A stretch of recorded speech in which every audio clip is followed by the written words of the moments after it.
Hi అండి, అందరికీ నూతన సంవత్సర శుభాకాంక్షలు. పోయిన సంవత్సరం గుడ్డిగా కాకుండా ఈ సంవత్సరం ఒక బెస్ట్ నిర్ణయం తీసుకోవాలని నేను అనుకుంటున్నాను. ఏంటా బెస్ట్ నిర్ణయం అంటే, ఒక నమ్మకమైన వ్యక్తిని మాట చెప్పడమే కాదు, మాట ఇచ్చి లిఖితపూర్వకంగా హామీ ఇచ్చేవాడిని ఫాలో అవుదాం అనుకుంటున్నాను. ఏంటి అంటే, ఆ వ్యక్తి మీద మనకు ఎంత నమ్మకం ఉంటేనే మనం ఫాలో అవ్వడానికి నిర్ణయం తీసుకుంటాం. అంతటి గొప్ప నమ్మకం అతని మీద ఏర్పడింది కాబట్టి ఈ సంవత్సరం అతన్ని ఫాలో అవుదాం అనుకుంటున్నాను. ఒక వ్యక్తి ఉన్నాడు అనుకోండి, ఒరేయ్ పలానా దగ్గర నా ఆఫీస్ ఉంది, వచ్చి నన్ను కలువు అని చెప్పి వెళ్ళిపోయాడు.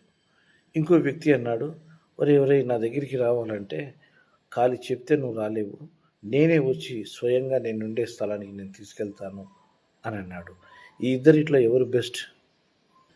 ఎవరైతే వచ్చి తోడుగా ఉండి తోలుకొని వెళ్తారో అతనే బెస్ట్. అలాంటి వ్యక్తిని ఈ సంవత్సరం నేను చూజ్ చేసుకున్నాను. అతను ఎవరో కాదు, నజరేయుడైన యేసు. భౌతికంగా మనం ఎన్నో నిర్ణయాలు తీసుకుంటాం, ఎన్నో బెస్ట్ చూసుకుంటాం, కానీ స్పిరిచువల్గా బెస్ట్ అన్న వ్యక్తిని ఫాలో కావడానికి ఒక్కోసారి మనం పడిపోతుంటాం. అలా ఈ సంవత్సరం జరగకుండా ఉండాలని యేసు ప్రభువుని నేను ఫాలో అవుతున్నాను. ఇతని మాటలు, ఇతని అద్భుతములు, ఇతను ఎవరో పూర్తిగా తెలుసుకొని అతన్ని ఫాలో అవుతుంటాను. మీరు కూడా నన్ను ఫాలో అవ్వండి. అతని గురించి నేను అన్ని విషయాలు మీకు చెప్తుంటాను. మీ అభిప్రాయాలన్నీ నాకు తెలియజేస్తూ ఉండండి. ఎందుకంటే ఈ వ్యక్తి అన్నాడు, ఆ వ్యక్తిలా చెప్పలేదు, ఒరేయ్ నేను పలానా దగ్గర ఆఫీస్ ఉంది, నువ్వు వచ్చేసేయని. ఈయన ఏమన్నాడంటే, నేనుండు స్థలమునకు మరలా నేను వచ్చి నిన్ను తీసుకొని వెళ్తాను అన్నాడు. అంత ఖచ్చితంగా చెప్పాడు ఈ వ్యక్తి. మనం చనిపోయిన తర్వాత అతని దగ్గరికి వెళ్ళడం కాదు, మనమే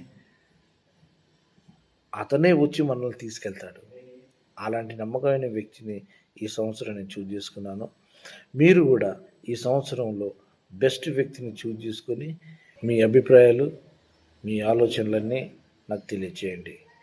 థ్యాంక్ యూ వెరీ మచ్.